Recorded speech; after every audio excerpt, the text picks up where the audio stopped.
And talking about football this morning on the show, well, today is a big day. The Super Falcons of Nigeria will be in action in the quarterfinal fight against the Copper Queens of Zambia. Well, the Falcons of Nigeria has finally received the official training kit after a week-long delay by customs clearance in Morocco.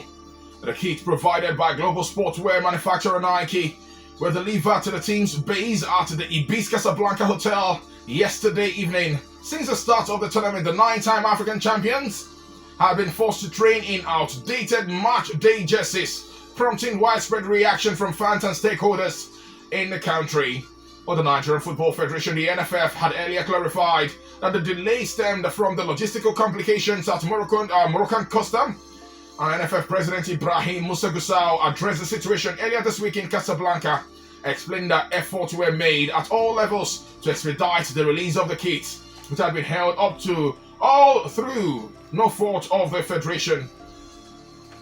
Well, with the kit now in hand, morale amongst the Super Falcons is set to be high ahead of today's high-stakes quarterfinal showdown against the Copper Queens of Zambia at the Labizwali Stadium. Our team officials confirmed that the players will don the new gear during today's pre-match warm-up.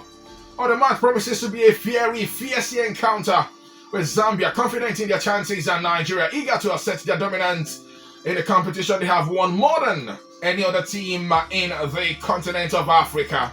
Well, today promises to be a very, I want to say scary, but I want to be very careful of using scary this morning. But certainly looks scary to me because if you recall, at the last Nations Cup, it was actually the Zambian ladies who stopped us from winning bronze. And I've always said, I will continue to say, I'm a big fan of the captain, Barbara Banda. A big fan of hers. I mean, besides the fact that she reminds me of what Asisha Toshola used to be in her very young age, or in her younger age.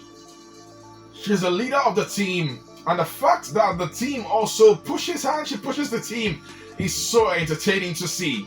But then they come up against my darling Falcons today, and I would not have my support than, of course, the Super Falcons of Nigeria. I don't know about you though, but then the Falcons can actually qualify for the World Cup if they do beat Zambia today in the quarterfinals, and wait for whoever they'll be facing in the semi-finals of the WAFCON 2024. So go girls, I say. I'm sure also those who are listening from their homes or anywhere they're listening from this morning will be saying go the Super Falcons of Nigeria. We wish you the very best, and hopefully you don't get stopped in your tracks.